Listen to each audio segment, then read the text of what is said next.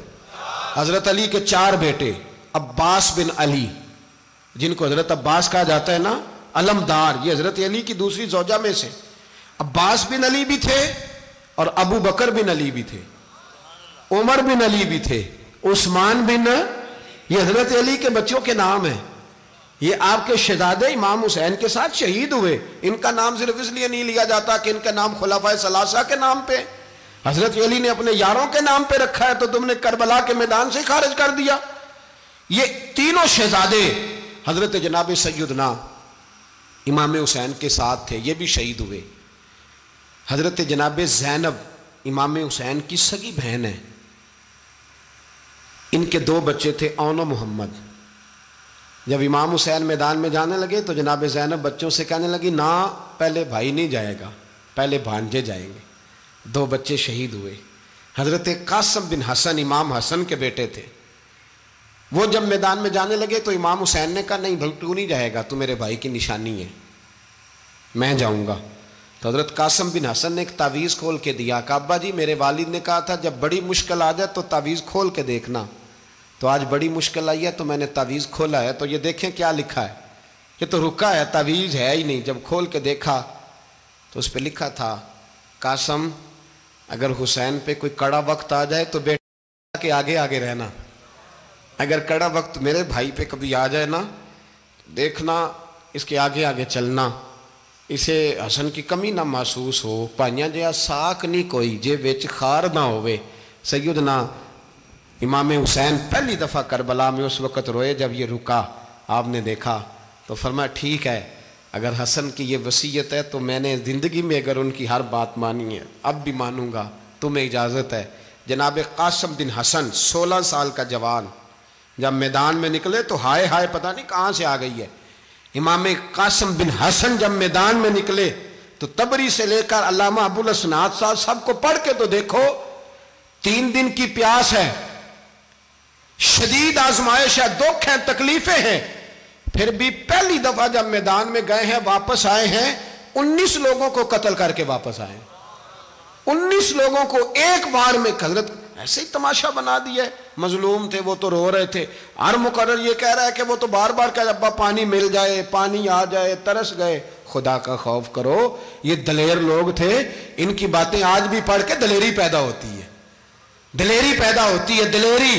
سناؤ قصہ خیبر کو تمامی اپنے بچوں کو، علی کی داستان سن کے دلوں سے ڈر نکلتا ہے، علی کی داستان سن کے دلوں سے، یہ جو بچے ڈر رہے ہیں نا، وہ چمگادڑ آ گئی، کاکروچ آ گیا، یہ خوف نکل جائے گا اگر حضرت قاسم بن حسن کی بات سنیں گے۔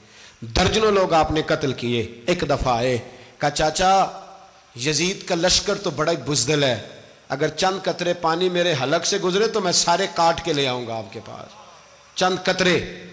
لیکن تھوڑی دیر گزری، عمر بن سعد کہنے لگا اکیلے اکیلے جاؤ گے تو علی کا پوتا ہے، یہ سب کو مار دے گا، کٹھے جاؤ۔ چاروں جانب سے تیر برسے، ایک تیر لگا آ کے گردن کے پیچھے، بس جناب سیدنا قاسم بن حسن گھوڑے سے نیچے گرے تو جناب زینب حوصلہ کر کے آنسو سمیٹ کے کہنے لگی میں دیکھ رہی ہوں پردے کے پیچھے سے حسین میرے بھائی کا بیٹا گر گیا ہے، جا اسے اٹھا کے لا۔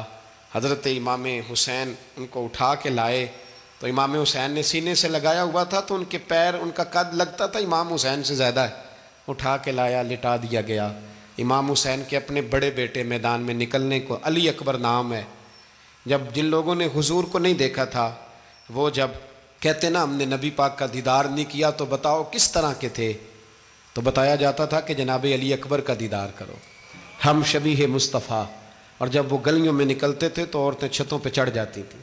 جناب علی اکبر رضی اللہ تعالیٰ عنہ تلوار لے کے میدان میں نکلے، جوان بیٹے دینے بڑے مشکل۔ او یارو رٹا کیا ہے یہ تو بتاؤ، کہ ظالم آدمی حکمران، یار یہ رٹا ہے، ایک ظالم کا رستہ روکنا ہے، اس رٹے کے لیے ہم شبیہ مصطفیٰ۔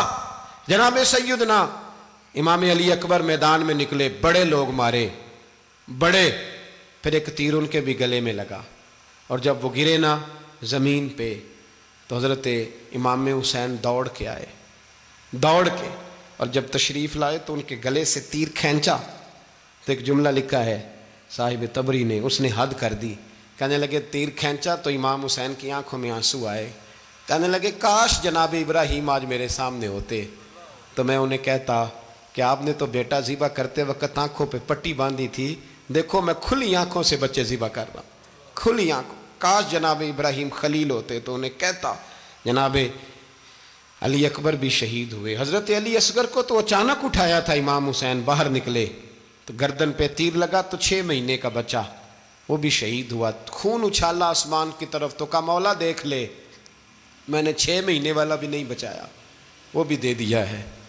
پھر حضرت عباس کو بیٹیوں نے کہا کہ اب نہ، کچھ کہتے ہیں پہلے شہید ہوئے، کچھ نے لکھا بعد میں، کہ اب ہم سے پانی کے بغیر نہیں رہا جاتا، تو جناب عباس پانی کا مشکیزہ لے کے نکلے، باہر نکلے، ایک ہاتھ کٹا، دوسرے پہ مشکیزہ وہ بھی کٹا۔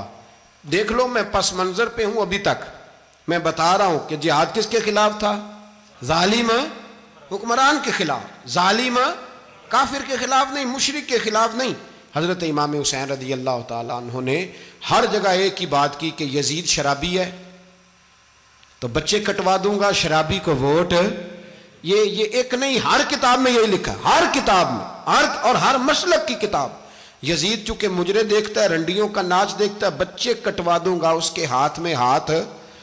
امام حسین نے فرمایا چونکہ اللہ کی حدوں کو توڑتا ہے، حقوق اللہ پامال کرتا ہے، حدود اللہ، بچے کٹوا دوں گا لیکن اس کے ہاتھ میں ہاتھ۔ سارا دن خود مجرا دیکھنا اور 10 محرم کو 2 دیگیں پکا کے حسینی بن جانا، سارا سال خود گند مند کرنا، شرابیوں کے ساتھ رہنا، اور 10 محرم کو 2 آنسو بہا کے یاد رکھنا۔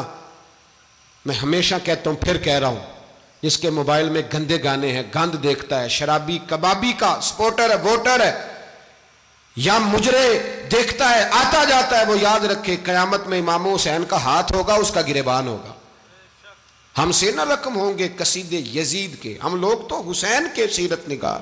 حضرت عباس کا بازو کٹا، پھر پانی تو بھر لیا تھا، لا نہ سکے، پھر گردن کٹی تو شہید ہوئے۔ بچوں کی بھی شہادت ہوئی، پر جب ان کا لاشا اٹھایا تو امام حسین کہنے لگے مولا اب نہ حسین کی کمر کمزور ہو گئی ہے، اب کمزور ہو، اور بھائی ایک میت ہو جائے تو 4-5 دن تو پوری آنکھیں نہیں کھلتی، کیسا جری خاندان ہے۔ تھوڑی دیر گزری تو امام علی مقام نے پٹکا باندھا، سر پہ دستار باندھی، مولا علی کی تلوار پکڑی، نبی پاک کا امامہ باندھا اور گھوڑے پہ سوار ہوئے تو کہنے لگے زینب گھر تیرے حوالے اور میں اللہ کے حوالے، گھر تیرے حوالے اور میں، اور پھر امام حسین نکلے، امام علی مقام نکلے۔ راوی کہتے ہیں کہ یہ جلوہ پہلے بھی بڑے سونے تھے، پر آج جو رنگ دیکھا وہ کبھی نہیں دیکھا۔ کیا انداز تھا، جدھر جاتے نعرہ لگاتے تو حد ہو جاتی۔ اتنے لوگ امام حسین نے کاٹے، اتنے کاٹے، پھر واپس پلٹ کے آئے اور کہنے لگے زینب ذرا پردے کے پیچھے سے دیکھ تو صحیح میری بہن، ان بزدلوں کو جرت ہی نہیں ہو رہی حسین کے مقابلے میں آنے، ایک دوسرے کو دھکا دیتے، تو جا تو جا، پھر اکٹھے وار ہوئے۔ یہ کون ہے کٹا ہوا، لباس ہے پھٹا ہوا، یہ بال یقین حسین ہے، نبی کا نور عین ہے۔ پھر چاروں جانب سے تیر برسے تو امام علی مقام چونکہ نماز کا وقت ہو گیا تھا، اترے گھوڑے سے، خون بہہ رہا تھا، گرم ترین ریت سے تیمم کیا، سر سجدے میں رکھا، اور جب شمر آپ کی گردن کاٹنے لگا تو کہنے لگے ٹھہر جا ذرا رب سے ایک بات کر لینے دے، اور پھر بولے امام حسین، کہنے لگے مالک تو اب بتا کہ حسین سے راضی ہے کہ ناراض ہے، تو بتا۔ تو پھر ایک آواز آئی، یا ایتھا النفس مطمئنہ ارجعی الی ربک راضیۃ مرضیہ، فرمایا نفس مطمئنہ واپس آ جا، تو اللہ سے راضی ہے، اللہ تجھ سے راضی۔ امام حسین وہاں شہید ہو گئے۔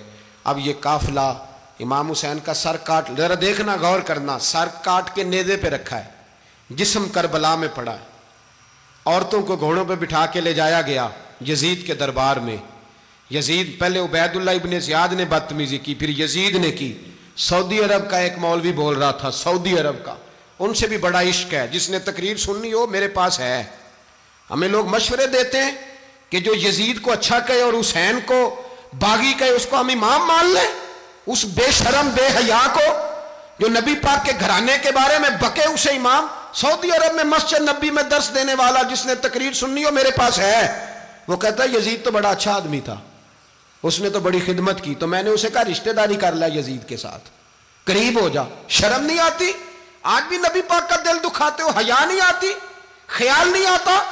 اور لوگ گھر میں بیٹھ کے باتیں کرتے ہیں، کہتے ہیں جی جو بیت اللہ میں ہو وہ بھی برا ہو سکتا ہے۔ بیت اللہ میں تو 360 بت بھی تھے، وہ اچھے تھے۔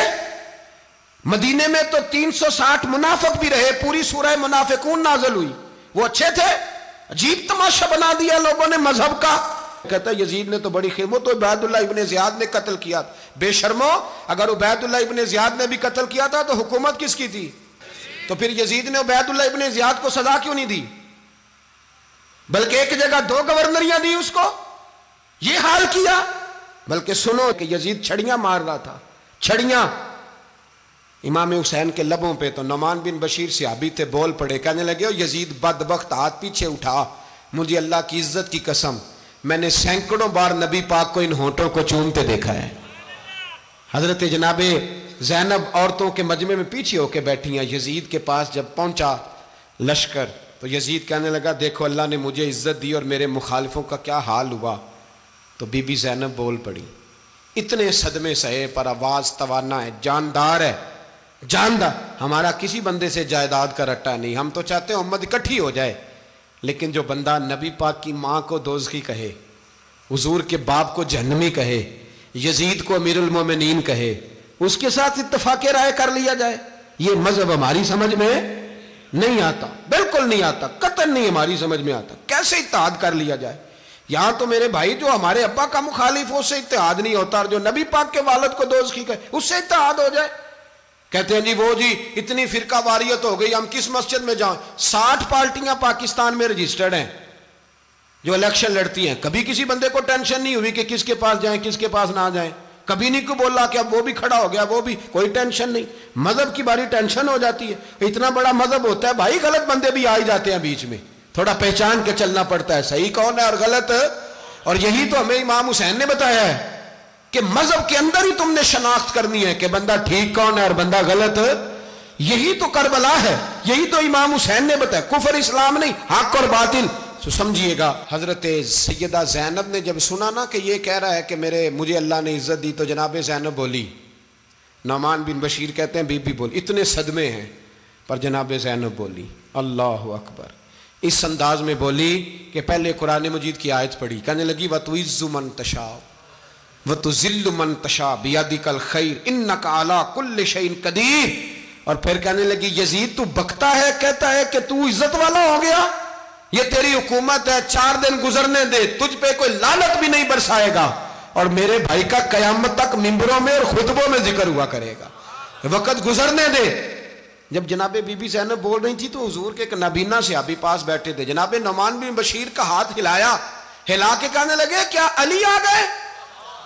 تو علی کی آواز لگتی ہے، جبریل امی بول رہے ہوں جیسے، حکمت کے گوہر رول رہے ہوں جیسے، دربار دمشق میں بی بی زینب کا خطاب، منبر پہ علی بول رہے ہوں جیسے۔ میرے بھائی بس کربلا والا قافلہ تو مدینے پہنچ گیا، 3 سال یزید نے حکومت کی، شرابیں عام ہو گئیں، مکے پہ حملہ ہوا، خانہ کعبہ کا غلاف جلا، مدینے پہ اس نے حملہ کیا، 3 دن مسجد نبوی میں اس نے گھوڑے باندھے، مسجد نبوی میں صحابہ کو نکال کے اپنا اس نے امام مقرر کیا، لیکن پھر امت نے اسے قبول نہ کیا، پھر وہ رسوا ہوا اور آج تک وہ رسوا ہے، لیکن امام حسین کا نام کل بھی زندہ تھا اور آج بھی۔ درس یہ ہے، پیغام یہ ہے، پیغام یہ ہے، یاد رکھو موت تیزی سے آ رہی ہے، ہمارے ساتھ والے دائیں بائیں والے سب چلے گئے، اسی طرح نمبر لگے گا، ایک دن اعلان ہوگا، ضمیر کے قیدی بن کے زندگی نہ گزارو، بالکل نہ گزارو، یہ تھوڑی سی زندگی ہے، دنیا سجن المومن، حق بات کرو، حق پہ ڈٹنا سیکھو، دین سمجھو، خبردار رسول پاک صلی اللہ علیہ وسلم کے دین میں ظالم، جابر، فاسق، فاجر کی کوئی گنجائش قطعاً نہیں ہے۔ اپنے آپ کو سمیٹو، اپنے آپ کو سنبھالو، دین میں اپنا کردار ادا کرنے کی کوشش کرو۔ دین طلب کرتا ہے ہم سے کہ ہم نے دین کو کیا دیا ہے، امام حسین نے سارا گھرانہ دین کے لیے دے دیا، ہمارا جو بچہ کسی کام کا نہیں رہتا اسے مدرسے داخل کراتے، ہم نے دین اتنا کمزور کر دیا ہے کہ عالم اگر شور نہ کریں، زور نہ کریں، گھٹن والا ماحول ہو گیا، مذہب کی پوزیشن کمزور کر دی۔ اب جہاں تک اس بات کا تعلق ہے جی فرقے ہو گئے، تو میرے بھائی یہ کوئی اتنی خطرناک بات ہے، یہ کوئی اتنا مشکل معاملہ نہیں ہے، یہ تو امام حسین نے بتا دیا تھا کہ یزید کے طور پر ایک غلط فرقہ کھڑا ہو گیا ہے، لہذا اس کا مقابلہ کرنا ہے، اس میں کوئی بری بات ہے، لیکن ایک سبق ہے بزرگوں کا کہ اگر سچی بات بھی نہیں کرنی تو پھر اس منبر کا حق ادا نہیں ہوتا۔ جو سچ بولے وہ حسینی ہے، جو ظالم کے سامنے کھڑا ہو جائے وہ حسینی ہے، جو مصلحت کوش ہو، جو کہے ٹائم نہیں، گراؤنڈ ریالٹی نہیں، حالات نہیں، طبیعت نہیں، موقع نہیں، تو ابھی امام حسین کے پیغام کو نہیں سمجھا۔ میں بہت سارے بزرگوں کا نام اس لیے نہیں لیتا کہ لوگ ایسے نہ کہیں کہ کسی کا نام کیش کرایا جا رہا ہے، لیکن میں نے سارے مناقب پڑھے ہیں، میری لائبریری میں کتابیں ہیں، میں پڑھتا رہتا ہوں، میں سفر میں بھی ساتھ رکھتا ہوں، لیکن حضرت شیخ عبدالصبور بیگ منشور ہزاروی کا شعر امام علی مقام کے مقابلے میں اس طرح کا ہے کہ مجھے سارے شاعروں سے زیادہ وزنی محسوس ہوتا ہے۔ انہوں نے کہا تھا اس شاہ مشرقین کی، اس نور عین کی، مطلوب ہے جہاں کو قیادت حسین کی۔ دیکھیے ذرا حسن، اور ہر سو یزیدیوں کا زمانے میں زور ہے، ایک دو جگہ پہ نہیں، ہر سو یزیدیوں کا زمانے میں زور ہے، منشور آج پھر ہے ضرورت حسین کی، آج پھر ہے ضرورت ہے، آج لوگ حسینی بنے، امام حسین کے نقش قدم پر، وہ کہتے ہیں زور ہو گیا یزیدیوں کا، یہ ہمارے بزرگ ہمیں بتا گئے۔ مسجد کی طرف توجہ کرو، اپنے بچوں کی نگہبانی کرو، دنیا کی زندگی اتنی مختصر ہے کہ ایک خواب لگے گا جب ہم جائیں گے دنیا، ایک خواب لگے گا، خواب تھا جو کچھ کے دیکھا، جو سنا افسانہ تھا، اہل بیت نبوت کا اسوہ عبادت ہے، ریاضت ہے، پردہ ہے، پرہیزگاری ہے، اس پر توجہ کریں۔ جن کی بچیاں سر نہیں ڈھانپتیں وہ 10 محرم کو بے شک دیگ نہ پکایا کریں۔ جو لوگ قرآن شریف پڑھنے کے عادی نہیں وہ بے شک امام علی مقام کا ذکر نہ کریں، اس لیے کہ امام حسین نے سر سجدے میں کٹایا ہے اور تلاوت نیزے کی نوک پہ بھی جاری رکھی ہے۔ دین کے ساتھ اپنے آپ کو جوڑو، دیندار بنو، رسول اللہ کی غلامی اختیار کرو، ورنہ یہ زندگی کچھ ایسا وقت بھی لاتی ہے کہ جب زندگی بوجھ بن جاتی ہے۔